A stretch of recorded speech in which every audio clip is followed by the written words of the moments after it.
नमस्कार दोस्तों, आपका फिर से एक बार स्वागत है प्रीमियर आधार आईएएस के ऑनलाइन प्लेटफॉर्म। मैं अतुल तिवारी आप सबका एक बार फिर से स्वागत करता हूं। अभी हमारी जो सीरीज चल रही है जिसमें मैं आपको प्रशासन की जानकारी दे रहा हूं, इसमें मैं फिर से एक नए लेक्चर के साथ आपके सामने उपस्थित हूं। लास्ट लेक्चर में हम प्रशासन के बात किए थे कि किस प्रकार से विधानसभा विभाजित है और उसमें हमने प्रोटेम स्पीकर आदि के बारे में जानकारी प्राप्त कर ली थी। आज का जो लेक्चर है वहाँ पर हम दलीय स्थिति देखने वाले हैं कि वर्तमान में जो छत्तीसगढ़ विधानसभा है उसमें किस दल को कितना प्रतिनिधित्व प्राप्त है, उसकी बात हम करेंगे और फिर हम मुख्यमंत्री की चर्चा करेंगे और मुख्यमंत्री के बाद हम मंत्री परिषद की चर्चा करेंगे। पहले दलीय स्थिति देखते हैं कि किस दल को कितना समर्थन प्राप्त है और उसके बाद हम देखेंगे कि इसमें से कौन कौन से विधायक और मंत्री। देखिए, वर्तमान में आपको पता है जैसे कि छत्तीसगढ़ में टोटल हमारे पास सीट्स कितनी है, तो 90 सीट हैं। पहले बात तो ये याद रखिएगा, पहले 91 थी, एक एंग्लो इंडियन को हटा दिया गया। लास्ट क्लास में मैंने आपको बताया था। अगर अभी तक आपने वो वीडियो नहीं देखा है तो आप पहले के लेक्चर्स देख सकते हैं। साथ में अगर आप पहली बार ज्योग्राफी पढ़ रहे हैं तो ज्योग्राफी के लेक्चर्स डाल रहा हूँ जो कि प्री और एसआई दोनों के लिए काम आ सकते हैं। तो एसआई वाले जो प्लेलिस्ट है वहाँ पर आपको सारे वीडियोस मिल जाएंगे, तो वहाँ से जाके आप ज्योग्राफी पढ़ सकते हैं। रोज 9 बजे सुबह उसकी ऑनलाइन क्लासेस हो रही हैं और वो मैं लाइव ले रहा हूँ, तो आप मुझसे वहाँ पर डाउट भी पूछ सकते हैं लाइव आकर, अगर आप देखना चाहें तो। अगर प्रशासन की बात करें तो मैं आपको बोल रहा था कि हमारे जो विधानसभा है यहाँ पर टोटल सीट्स कितनी है, तो हमारे पास 90 सीट्स हैं। इन 90 सीटों में किसको किसको कितना कितना मिला है वो हम देखने वाले हैं दलीय आधार पर। तो देखते हैं, सबसे पहले जो बहुमत प्राप्त दल था वो था भारतीय जनता पार्टी। भारतीय जनता पार्टी के पास वर्तमान में टोटल 94 सीट्स हैं। 94 सीट्स किसके पास हैं, तो बीजेपी के पास हैं वर्तमान में। 54 विधायक किसके हैं, तो बीजेपी के हैं। वहीं राष्ट्रीय कांग्रेस के देखें, भारतीय राष्ट्रीय कांग्रेस को 35 सीट्स प्राप्त हुई हैं। ये सेकंड हाईएस्ट दल है, ये ग्रुप है जिसको यहाँ पर बहुमत प्राप्त हुआ है। इसीलिए जो नेता प्रतिपक्ष बनेगा वो दूसरी जो पार्टी जिसको सेकंड नंबर पे बहुमत प्राप्त होता है उसके जनरली बनाया जाता है नेता प्रतिपक्ष। तो नेता प्रतिपक्ष हमको कांग्रेस से देखने को मिलेगा, जबकि मुख्यमंत्री कहां से देखने को मिलेगा, तो जनता पार्टी से देखने को मिलेगा, क्योंकि इसके पास 54 सीट है। केवल एक सीट किसको गई है, गोंडवाना गणतंत्र पार्टी को गई है। इसका आप नाम याद रखिएगा, ये तुलेश्वर सिंह मरकाम को गई है। तुलेश्वर सिंह मरकाम। तुलेश्वर सिंह मरकाम जो है ये पाली जो क्षेत्र है कोरबा का मरकाम, ठीक है। ये यहाँ पर फिर से लिख दे रहा हूँ, तुलेश्वर सिंह मरकाम। ये जो पाली क्षेत्र है ये वहाँ से इलेक्ट हुए हैं और इनकी पार्टी क्या है, तो गोंडवाना गणतंत्र पार्टी। ये इकलौते ऐसे मेंबर हैं जो किसी ऐसी पार्टी से जो अन्य के अंतर्गत रखी जाती है, गोंडवाना गणतंत्र पार्टी। और इससे कौन इलेक्ट होकर आए हैं, तो तुलेश्वर सिंह मरकाम जी इलेक्ट होकर आए हैं। तो इनका नाम याद रखिएगा, पाली विधानसभा क्षेत्र से आते हैं। इस प्रकार से टोटल 90 सीट्स हैं, जिनमें से 54 किसको चली गई, भारतीय जनता पार्टी, 35 किसको चली गई, राष्ट्रीय कांग्रेस के पास, और एक गोंडवाना गणतंत्र पार्टी के पास है जिसमें तुलेश्वर सिंह मरकाम जी इलेक्ट होकर आए हैं। तो ये 90 जो सीट्स हैं उनका विवरण था। ये अभी कौन सी विधानसभा है ये भी पूछ सकता है, तो याद रखिएगा ये 6वें नंबर की विधानसभा है। इलेक्शन के क्रम में, निर्वाचन के क्रम में 5वीं है, लेकिन ओवरऑल क्रम, क्योंकि जो हमारी पहली विधानसभा थी मैंने आपको बताया था कि वो इलेक्ट नहीं हुई थी बल्कि नियुक्त हुई थी, अपॉइंट हुई थी। तो इसलिए उस क्रम को भी यदि जोड़ लें तो ये 6 हो जाती हैं, और अगर केवल इलेक्शन के क्रम को जोड़ें तो ये 5वीं विधानसभा आएगी। ये याद रखिएगा। आगे देखते हैं और समझते हैं इसको कि आगे की स्थिति क्या है। ये देखिए, छत्तीसगढ़ जो है, छत्तीसगढ़ की 6वीं विधानसभा 2023 में 19 महिला विधायक निर्वाचित होकर आई हैं। अगर 90 सीट है तो 90 सीट में से महिला विधायकों की संख्या कितनी है, तो याद रखिएगा 19 महिला विधायक हैं अभी वर्तमान में। और इसमें से मंत्री कितनी है, तो केवल एक महिला मंत्री है, लक्ष्मी रजवाड़े जी, जो कि महिला एवं बाल विकास विभाग जिनके अंतर्गत आता है। तो याद रखिएगा कि एक महिला मंत्री है और 19 महिलाएं विधायक बनकर आई है वर्तमान विधानसभा में। लास्ट विधानसभा से ये ज्यादा है, ये आगे लिखा भी हुआ है। यह राज्य के इतिहास में अब तक की सबसे अधिक महिला भागीदारी है, ये याद रखिएगा। अभी तक इतनी महिलाएं विधायक बनके छत्तीसगढ़ की विधानसभा में नहीं आई थी। ये पहली ऐसी विधानसभा है, छठी विधानसभा, जिसमें सबसे ज्यादा महिलाएं आई हैं। जो कुल विधानसभा मतलब 90 सीटों का लगभग 21% है, जो कि 2018 के इलेक्शन के मुकाबले वहां पर 14% थी महिला प्रतिनिधित्व, और यहां पर कितने हो गई हैं तो 21% हो गई है, मतलब कि बढ़ोतरी हुई है। प्रमुख महिला जो विधायक हैं उनके नाम आपके सामने है, जिसमें पहला नाम है भावना बोरा, ये पंडरिया से विधायक हैं, भाजपा सीट से ये जीती हैं। लता उसेंडी कोंडागांव से विधायक हैं, एसटी सीट है, ये भाजपा को मिली है। ये भी सावित्री मनोज मंडावी, ये भानु प्रतापपुर से विधायक हैं, ये भी एसटी सीट थी जो कि कांग्रेस को मिली है। ठीक है। अनिल भेड़िया, ये डोंडी लोहारा से इलेक्ट हुई हैं और एसटी सीट थी, ये भी ये कांग्रेस को मिली है। हर्षिता स्वामी बघेल, ये डोंगरगढ़ से इलेक्ट हुई हैं, एससी सीट है, कांग्रेस को मिली है। संगीता सिन्हा संजारी बालोद से इलेक्ट हुई हैं और ये कांग्रेस की सीट है। उदेश्वरी पैकरा, ये समरी से इलेक्टेड है, एसटी सीट थी ये और भाजपा की कैंडिडेट रही हैं। लक्ष्मी रजवाड़े जी, जो अभी वर्तमान में महिला एवं बाल विकास मंत्री हैं, ये भटगांव विधानसभा से इलेक्टेड हैं और भाजपा की प्रत्याशी रही हैं। 9वें नंबर पे आप देख पा रहे हैं चतुरीनंद, ये सरायपाली से इलेक्ट होकर आई हैं चतुरीनंद जी जो हैं, और एससी सीट रही है, ये कांग्रेस की सीट है। शाकुंतला सिंह पोर्ते जी, ये प्रतापपुर, ये सूरजपुर जिला के अंतर्गत आता है प्रतापपुर, ये एसटी सीट है, भाजपा की है। यशोदा नीलांबर वर्मा, ये खैरागढ़ से इलेक्ट होकर आई हैं, खैरागढ़ सीट से, कांग्रेस की प्रत्याशी थी ये। अंबिका मरकाम, ये सिहावा से इलेक्ट हुई हैं, एसटी सीट थी और ये भी कांग्रेस की प्रत्याशी रहीं। कविता प्राण लहरी जी, ये बिलाईगढ़ से इलेक्ट हुई हैं, ये भी एससी सीट थी कांग्रेस की। ठीक है। विद्यावती सिदार लेलुंगा से इलेक्ट हुई हैं, ये भी एसटी सीट है, जसपुर वाला एरिया है आपका रायगढ़ का क्षेत्र, एसटी, और ये कांग्रेस से इलेक्ट होकर आई हैं। ठीक है। रेणुका सिंह जो है, रेणुका सिंह सरुता, ये भरतपुर सोनहत से इलेक्ट होकर आई हैं, ये भी एसटी सीट थी और भाजपा। सोनहत मतलब आपका ये जो भरतपुर सोनहत का जो क्षेत्र है, आपको एमसीबी और कोरिया वाला जो जिला है वहां से आपको मिलेगा। अगला है रायमुनि भगत, ये जसपुर से इलेक्टेड है, एसटी सीट थी, भाजपा की प्रत्याशी रही हैं। आगे देख रहे हैं 17वां गोमती साई, ये पत्थलगांव जसपुर से इलेक्ट होकर आई हैं, ये भी एसटी सीट थी, भाजपा को मिली है। शेषराज हंसराज, ये पामगढ़ से इलेक्टेड है, पामगढ़ मतलब आपका जांजगीर वाला एरिया, ये एससी कांग्रेस से हैं। उत्तरी जांगड़े, ये सारंगगढ़ एससी सीट है, ये कांग्रेस को मिली है। तो ये आपकी 19 महिला विधायक हैं जो कि हमारे वर्तमान विधानसभा में कार्यरत हैं। 19 महिला विधायकों का इलेक्शन हुआ है हमारे वर्तमान में, जो कि सबसे ज़्यादा है, लगभग 21% महिला विधायक हमको देखने को मिल रही हैं। ये पहली बार ऐसा हुआ है।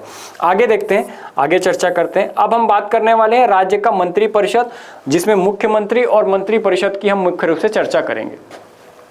संविधान के अनुच्छेद 163 में प्रावधान है कि राज्यपाल के स्वविवेक कृत्यों को छोड़कर उसे अन्य कार्यों में सहायता देने के लिए एक मंत्री परिषद होगा, और इस मंत्री परिषद का जो प्रमुख होगा वो मुख्यमंत्री होगा। ये याद रखिएगा। कहां पर बताया गया है? 163(1) में बताया गया है, जिसमें हम पहले देख रहे हैं मुख्यमंत्री। मुख्यमंत्री जो है वो राज्य की मंत्री परिषद का, या जो मंत्री परिषद है इसका प्रधान होता है, और इसको हम मुख्यमंत्री कहते हैं। इसकी नियुक्ति कौन करता है? तो राज्यपाल द्वारा मुख्यमंत्री की नियुक्ति की जाती है, और मुख्यमंत्री की सलाह पर राज्यपाल अन्य मंत्रियों की नियुक्ति करता है, जिसको हम मंत्री परिषद कहते हैं। ठीक है।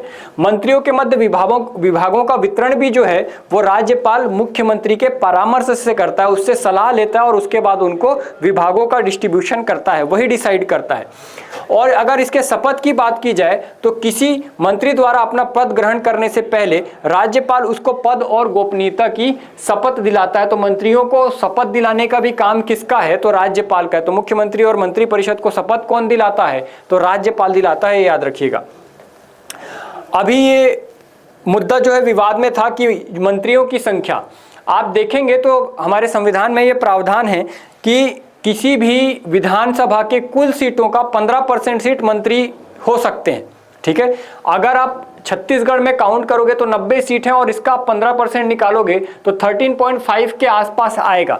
इसका मतलब अभी तक हम जितनी भी विधानसभा देखते थे वहां पर मैक्सिमम हमारे पास मंत्री कितने होते थे? तो हमारे पास मंत्रियों की संख्या थी 13 अभी तक। लेकिन इस बार जो विष्णुदेव साय की सरकार है, जो अभी वर्तमान में मुख्यमंत्री है विष्णुदेव साय जी, इनकी सरकार में पहली बार मंत्रियों की संख्या 14 हो गई थी, जिसके कारण विवाद हो गया था कि भाई आप 14 मंत्री कैसे रख सकते हो? तो उन्होंने लॉजिक दिया कि क्योंकि मैथ्स में जो 0.5 है उसको राउंड फिगर में 14 माना जाता है, तो 13.5 है तो हम इसको क्या मान सकते हैं, 14 मान सकते हैं, इसलिए एक मंत्री एक्स्ट्रा कर सकते हैं हम। तो हमारे पास टोटल मैक्सिमम नंबर कितने हो सकते हैं, 14 हो सकते हैं, ऐसा उनका मत था। और इसलिए वर्तमान में हमारे पास मंत्रियों की संख्या कितनी हो गई है, 14, क्योंकि 2020 में मंत्रिपरिषद का विस्तार किया गया और वर्तमान में मंत्रिपरिषद के सदस्यों की संख्या कितनी है, तो 14 मंत्री हैं हमारे पास। आगे देखेंगे कौन कौन से। 91वां संविधान संशोधन 2003 के तहत छत्तीसगढ़ राज्य में अधिकतम 13 मंत्री हो सकते थे, मतलब 15% के हिसाब से 13 लेते थे हम, लेकिन वर्तमान में जो है वो 14 हो गए हैं। राज्य विधानसभा के कुल सदस्य संख्या का 15% होगा, जैसा मैंने आपको बताया। ठीक है, मंत्रिपरिषद का जो कार्यकाल है वो तब तक होता है जब तक उसे विधानसभा में बहुमत का समर्थन प्राप्त है। कोई मंत्री मंत्रिपरिषद में राज्यपाल के प्रसाद पर्यंत पद पर बना रहता है, जब तक राज्यपाल चाहे तब तक वो मंत्री रहेगा। विधायक नहीं बोल रहा हूं, मंत्री बोल रहा हूं, ये याद रखिएगा। राज्यपाल के प्रसाद पर्यंत वो मंत्री रह सकता है।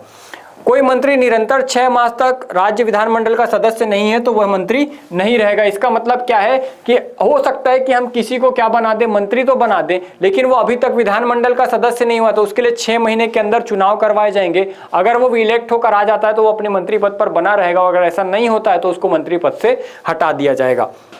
जो प्रथम मंत्रिमंडल का गठन किया गया था वो 12 दिसंबर 2000 को हुआ था, जो कि नियुक्त थी ना कि निर्वाचित। ठीक है, पहली बार 2003 में इलेक्शन हुए और 2003 के बाद जो है वो इलेक्टेड मंत्री हमारे पास आए हैं। आगे देखते हैं। देखिए, छत्तीसगढ़ में मुख्यमंत्री जो है वो संसदीय व्यवस्था में राज्य का वास्तविक प्रमुख माना जाता है, क्योंकि कार्यपालिका का प्रमुख राज्यपाल है और कार्यकारी प्रमुख हम किसको मानते हैं, तो राज्यपाल को मानते हैं। लेकिन एक्चुअल में राज्यपाल की शक्तियों का प्रयोग कौन करता है, तो मुख्यमंत्री करता है। इसलिए संसदीय व्यवस्था में राज्य का वास्तविक प्रमुख किसको माना जाता है, रियल हेड किसको माना जाता है, तो मुख्यमंत्री को माना जाता है। कार्यपालिका का जो वास्तविक प्रमुख है वो मुख्यमंत्री है, ना कि राज्यपाल। वास्तविक प्रमुख याद रखिएगा, लेकिन कार्यपालिका का प्रमुख बस बोल देगा तो राज्यपाल। अगर कार्यपालिका का वास्तविक लिखा हुआ है रियल, तभी हम क्या बोलेंगे, मुख्यमंत्री। याद रखिएगा, छत्तीसगढ़ शासन का सर्वोच्च कार्यकारी प्राधिकारी होता है ये। कार्यपालिका का कार्यकारी अध्यक्ष एवं संवैधानिक प्रमुख राज्यपाल है। लेकिन राज्य में अधिकांश कार्यकारी का अधिकतर मुख्यमंत्री के पास निहित होते। जितने भी कार्य होंगे कार्यकारी वो किसके पास होंगे, तो मुख्यमंत्री के पास होंगे। मतलब होता ये राज्यपाल के नाम से है, लेकिन करता कौन है, मुख्यमंत्री करता, ये याद रखिएगा। नीति आयोग के समक्ष राज्य आयोजना का प्रस्ताव प्रस्तुत मुख्यमंत्री के द्वारा किया जाता है। तो नीति आयोग के समक्ष कौन लेके जाएगा इसको, मुख्यमंत्री। जितने भी नियम बनाए जाएंगे, पॉलिसीज बनाई जाएंगी, उनको कौन इंट्रोड्यूस करेगा, मुख्यमंत्री करेगा। मुख्यमंत्री के कार्यों का विवरण कहां पर बताया गया, तो 167 में बताया गया। मुख्यमंत्री राज्यपाल के प्रति अपने कार्यों के लिए उत्तरदायी होता है, क्योंकि वो उसकी शक्तियों का प्रयोग कर रहा है कार्यकारी के रूप में, इसलिए वो राज्यपाल के प्रति उत्तरदायी होगा। ये क्वेश्चन आपसे पूछा जा सकता है। अभी तक हमारे पास काउंटिंग के हिसाब से 4 मुख्यमंत्री हुए हैं। ठीक है, लेकिन अगर आप कार्यकाल के हिसाब से देखोगे तो ये 6वें मुख्यमंत्री हैं। ठीक है ना, तो पहले कौन थे, अजीत प्रमोद कुमार जोगी, ये 2000 से 2003 तक रहे। अगर आपसे क्वेश्चन पूछे कि पहला मुख्यमंत्री कौन है, तो अजीत प्रमोद जोगी। अब इसमें भी वेरिएशन हो सकते हैं क्वेश्चन में। कैसे वेरिएशन, तो आपसे पूछे कि पहला नियुक्त मुख्यमंत्री कौन सा है, छत्तीसगढ़ का पहला नियुक्त मुख्यमंत्री कौन है, तो अजीत प्रमोद जोगी। अगर इस क्वेश्चन को बदल दे और आपसे पूछे पहला निर्वाचित मुख्यमंत्री कौन सा है, तो आंसर बदल जाएगा, क्योंकि पहली बार निर्वाचित किस मुख्यमंत्री कौन है, डॉक्टर रमन सिंह। ये याद रखिएगा, डॉक्टर रमन सिंह पहली बार इलेक्शन के बाद आए थे, जबकि अजीत प्रमोद जोगी नियुक्त किए गए थे, क्योंकि हम एक नए राज्य के रूप में स्थापित हुए थे, इसलिए उनकी नियुक्ति की गई थी। उस समय इलेक्शन कराना संभव नहीं था, इसलिए अजीत प्रमोद जोगी पहले नियुक्त, जबकि पहले निर्वाचित कौन है, तो डॉक्टर रमन सिंह। और ये लगातार 3 कार्यकाल के लिए रहे, 2003 से 2018 तक। तो 2003 से 5 साल, मतलब 2008 तक के, फिर 2008 से 2013, फिर 2013 से 2018 तक के ये मुख्यमंत्री रहे हैं। भूपेश बघेल लास्ट टाइम थे 18 से 23 तक, और 23 में हमने विष्णुदेव साय को अपना मुख्यमंत्री चुना है। तो भाजपा के लिए ये 4था मुख्यमंत्री हो गया, 4 साल का मुख्यमंत्री हो गया। 3 साल रमन सिंह ने शासन किया और 1 साल विष्णुदेव साय ने, जबकि भूपेश बघेल केवल 5 साल के लिए शासन किए हैं, जबकि ये दोनों मिलकर 20 साल का शासन हो गया। 5 साल भूपेश बघेल और 3 साल अजीत प्रमोद जोगी, ये भी आपको ध्यान में रखना चाहिए। वर्तमान में मुख्यमंत्री कौन है, तो विष्णुदेव साय जी। यदि हम छत्तीसगढ़ के मंत्रिपरिषद की बात करें तो इसमें देख लेते हैं, जो हमारे विष्णुदेव साय जी हैं ये हमारे मुख्यमंत्री हैं, जिनके पास सामान्य प्रशासन विभाग, खनिज संसाधन, ऊर्जा, जनसंपर्क, जल संसाधन, विमानन, सुशासन एवं अभिसरण, इलेक्ट्रॉनिक्स एवं सूचना प्रौद्योगिकी, जन शिकायत एवं निवारण तथा वे अन्य सभी विभाग जो किसी मंत्री को नहीं दिए गए हैं वो किसके अंडर में आ जाएंगे? मुख्यमंत्री के अंडर में। तो वर्तमान में हमारे मुख्यमंत्री कौन है? श्री विष्णुदेव साय जी हैं। दूसरा देख लेते हैं श्री अरुण साव जी, ये हमारे उप मुख्यमंत्री हैं। इनके पास लोक निर्माण, लोक स्वास्थ्य यांत्रिकी, नगरीय प्रशासन एवं विकास, खेल एवं युवा कल्याण विभाग इनके पास है। अगर आपसे पूछे कि विष्णुदेव साय जी किस विधानसभा क्षेत्र से निर्वाचित हुए तो याद रखिएगा ये कुनकुरी विधानसभा क्षेत्र से आते हैं। विष्णुदेव साय का निर्वाचन क्षेत्र याद रखिएगा ये कुनकुरी विधानसभा क्षेत्र से आते हैं।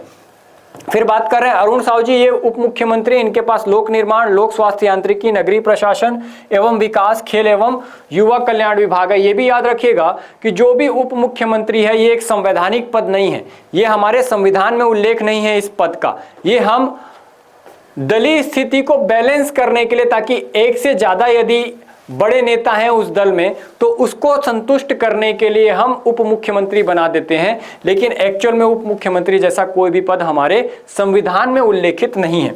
दूसरे हमारे उप मुख्यमंत्री हैं श्री विजय शर्मा जी, ये भी उप मुख्यमंत्री के रूप में हमारे पास वर्तमान में 2 उप मुख्यमंत्री अरुण साव जी और विजय शर्मा जी। इनके पास क्या क्या है? तो इनके पास गृह एवं जेल विभाग है। इंपॉर्टेंट है क्योंकि ये गृह विभाग के भी मंत्री हैं, तो हमारे गृह मंत्री भी कौन है? विजय शर्मा जी। गृह मंत्री भी यही हैं और साथ में उप मुख्यमंत्री का भी दर्जा इनको प्राप्त है। तो गृह एवं जेल विभाग किसके पास है? विजय शर्मा जी के पास है। इसके अलावा पंचायत एवं ग्रामीण विकास, विज्ञान और प्रौद्योगिकी किसके पास है? विजय शर्मा जी के पास है। वहीं श्री राम विचार नेताम जी, ये आदिम जाति विकास के मंत्री हैं। कृषि विकास एवं किसान कल्याण इनके पास है। जैव प्रौद्योगिकी, मछली पालन और पशु विकास इन्हीं के पास है। याद रखिएगा ये हमारे कृषि मंत्री हैं, बहुत इंपॉर्टेंट है क्योंकि कृषि हमेशा चर्चा में रहती है, इसलिए याद रखिएगा राम विचार नेताम जी। ठीक है। श्री दयाल दास बघेल जी की बात करें तो ये वर्तमान में खाद्य नागरिक आपूर्ति एवं उपभोक्ता संरक्षण मंत्री हैं, खाद्य मंत्री हैं और साथ में नागरिक आपूर्ति एवं उपभोक्ता संरक्षण मंत्री हैं। आगे बात करें 6वें नंबर पे तो श्री केदार कश्यप जी का नाम आता है। इनके पास वर्तमान में वन एवं जलवायु परिवर्तन, परिवहन, सहकारिता एवं संसदीय कार्य विभाग इनके अंतर्गत दिया गया है। वहीं श्री लखनलाल देवांगन जी की बात करें तो इनके पास वाणिज्य एवं उद्योग, सार्वजनिक उपक्रम, वाणिज्य कर, आबकारी को छोड़कर और श्रम विभाग किसके अंडर में आ रहा है? तो लखनलाल देवांगन। ये आप नोट करके रख लीजिएगा, अपडेटेड है, अभी के हिसाब से है, ये मेरे करंट की बुक में भी है। और आपके लिए और एक जानकारी, अगर आपने इतना वीडियो देख लिया तो एक और जानकारी दे दूं कि मेरी छत्तीसगढ़ी लैंग्वेज की बुक आ गई है, जिसमें आपको जो कंटेंट है वो छत्तीसगढ़ी और हिंदी दोनों में देखने को मिलेगा। जैसे आपके मेंस के एग्जाम में परिभाषाएं कई बार छत्तीसगढ़ी में पूछ लेती हैं तो बहुत सारी दिक्कत आती है कि किसको क्या बोला जाता है छत्तीसगढ़। जैसे सर्वनाम का ही नाम पूछ लिया कि निम्गा सर्वनाम किसको बोलते हैं, अब आपको पता नहीं है। तो इसके सॉल्यूशन के लिए मैंने अभी एक बुक लॉन्च की है जिसका नाम है छत्तीसगढ़ी भाषा एवं व्याकरण। ये मार्केट में अवेलेबल है, आप जाके पता कीजिए और इस बुक को रिव्यू करके मुझे जरूर बताइए कि आपको ये बुक कैसी लग रही है। काफ़ी मेहनत की है इस बुक पे, आप कंटेंट देखिए और उसके बाद डिसाइड कीजिए कि इसको पढ़ना चाहिए कि नहीं। और बहुत जल्दी मैं आपके लिए अपनी छत्तीसगढ़ के जीएस की भी बुक लेके आने वाला हूं। जैसे ही अपना बजट सेशन खत्म होगा छत्तीसगढ़ का इस बार का, और उसके बाद अपडेट की हुई बुक आपके लिए मैं लेके बहुत जल्दी उपस्थित होऊंगा। आगे देखते हैं। लखनलाल देवांगन मैंने आपको बताया वाणिज्य एवं उद्योग मंत्री, सार्वजनिक उपक्रम, वाणिज्य कर मंत्री और श्रम मंत्री हैं, इसमें आबकारी को छोड़कर। ठीक है। श्री श्याम बिहारी जो अग्रवाल जी हैं, इनके पास वर्तमान में लोक स्वास्थ्य और परिवार कल्याण, चिकित्सा, शिक्षा, पिछड़ा वर्ग एवं अल्पसंख्यक विकास और 20 सूत्री कार्यक्रम क्रियान्वयन श्री श्याम बिहारी जायसवाल जी के पास है। वापस से एक इंपॉर्टेंट ओपी चौधरी जी, इनके पास वित्त विभाग है, वित्त मंत्री हैं हमारे, वाणिज्य एवं कर है आबकारी को छोड़कर, आवास एवं पर्यावरण योजना, आर्थिक एवं सांख्यिकी विभाग ओपी चौधरी के पास है। तो वित्त मंत्री वर्तमान में कौन है छत्तीसगढ़ का? ओपी चौधरी जी।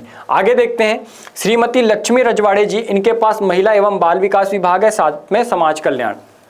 11वें नंबर पर श्री टंकराम वर्मा जी हमारे पास हैं। यहाँ पर राजस्व एवं आपदा प्रबंधन विभाग इनके पास है, साथ में पुनर्वास और उच्च शिक्षा विभाग इनके पास है। नवीन नियुक्तियां 2020 में जो 20 अगस्त 2025 को हुई हैं, ये 3 मंत्री हैं, जिसके कारण जो मंत्री परिषद का आकार है वो बड़ा हो गया और अभी वर्तमान में 14 मंत्री है। और कौन कौन से मंत्री बने, तो श्री गजेंद्र यादव, ये तीनों को आपसे पूछा जा सकता है, प्री के लिए वेरी मोस्ट इंपॉर्टेंट है ये तीनों नाम। श्री गजेंद्र यादव, इनको स्कूल शिक्षा, ग्रामोद्योग, विधि एवं विधायी कार्य दिया हुआ है। साथ में श्री गुरु खुशवंत सिंह साहब हैं, इनको कौशल विकास, तकनीकी शिक्षा एवं रोजगार दिया गया, अनुसूचित जाति एवं विकास इन्हीं के पास है। श्री राजेश अग्रवाल जी हैं, इनको पर्यटन, संस्कृति, धार्मिक न्यास एवं धर्मस्व जो विभाग है वो इनको दिया गया। इस प्रकार से ये 14 मंत्री और उनके विभाग थे।